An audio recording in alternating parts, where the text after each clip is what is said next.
Selamat pagi saudara-saudari yang dikasihi Kristus. Mari kita mengawali hari baru dengan mendengarkan firman Tuhan yang diambil dari Injil Lukas bab 7 ayat 1 sampai dengan 10. Tuhan bersamamu. Inilah Injil suci menurut Santo Lukas. Pada suatu ketika, setelah mengakhiri pengajarannya kepada orang banyak, masuklah Yesus ke Kapernaum. Di situ ada seorang perwira yang mempunyai seorang hamba yang amat ia hargai. Hamba itu sedang sakit keras dan hampir mati.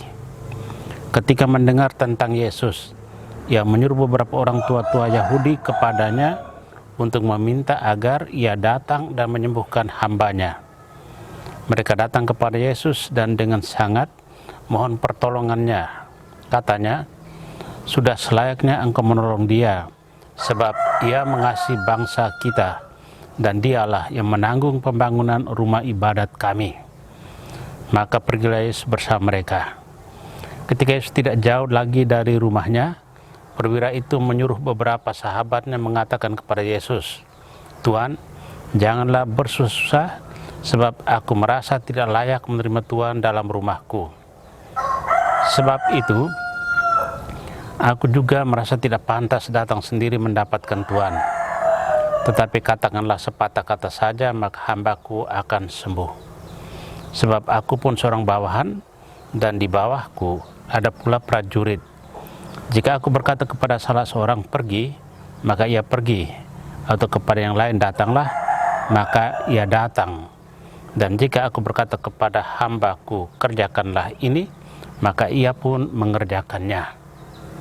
Mendengar itu, heranlah Yesus akan dia. Sambil berpaling kepada orang banyak yang mengikutinya, ia berkata, "Aku berkata kepadamu, di Israel pun iman sebesar itu belum pernah kujumpai."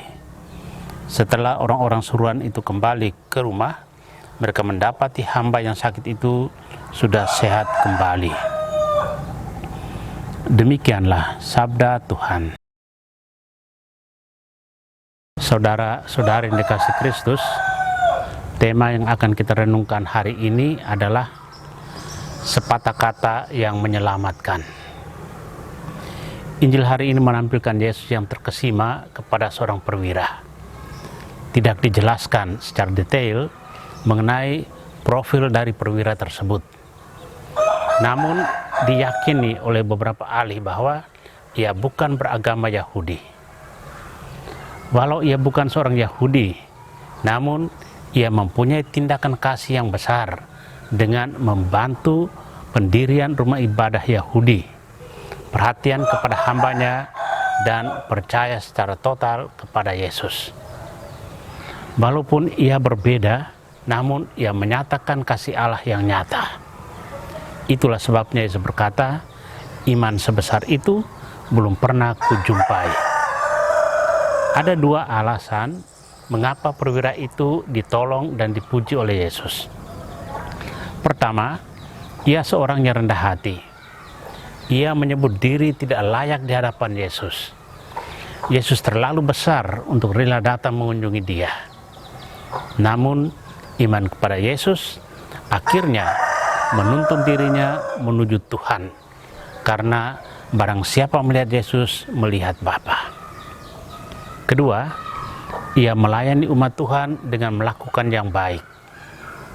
Tua-tua Yahudi memberi kesaksian bahwa perwira itu mengasihi mereka dan membiayai pembangunan rumah ibadah mereka.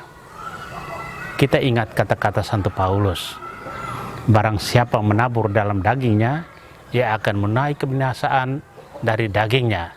Tetapi barang siapa menabur dalam roh, ia akan menuai hidup yang kekal dari roh itu." Seperti perwira Romawi itu, mari kita membangun kualitas rohani yang layak di mata Tuhan. Kita perlu belajar mengimani Kristus dengan rendah hati. Saudara-saudari terkasih, mari kita mencontoh teladan perwira Romawi dengan berusaha menghargai dan menghormati bawahan atau orang lain yang statusnya lebih rendah dari kita. Tidak bertindak semena-mena, terhadap mereka, melainkan memperlakukan mereka secara manusiawi, memperhatikan kesejahteraan mereka dan apa yang menjadi hak-haknya.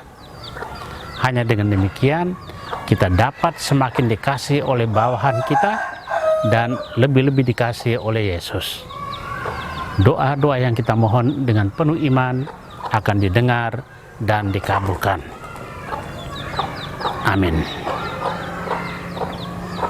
Marilah kita berdoa. Tuhan, pagi ini kembali kami naikkan syukur dan permohonan. Terima kasih sudah menjaga kami saat tidur maupun bangun. Terima kasih untuk udara sejuk dan segar pagi ini. Bukalah mata hati kami di awal hari ini. Mampukan kami memandang kemurahan dan karya-Mu, serta memuji dan memuliakan-Mu melalui pekerjaan dan pelayanan kami hari ini. Bimbinglah kami selalu untuk menyadari kesalahan kami dan bertobat, sehingga kami sungguh rendah hati, mau membuka hati dan siap menerima rahmat-Mu yang akan tinggal dalam hati kami. Kristus terang dunia, berkatilah keluarga-keluarga kami, jadikanlah kami alat kasih-Mu, dan pantaskanlah kami menjadi hamba-Mu yang setia. Amin. Tuhan bersamamu. Semoga kita sekalian, orang-orang yang terkasih dan doakan, seluruh aktivitas kita hari ini dilindungi, dibimbing, dan diberkati oleh Allah yang Maha Kuasa, Bapa dan Putra dan Roh Kudus. Amin.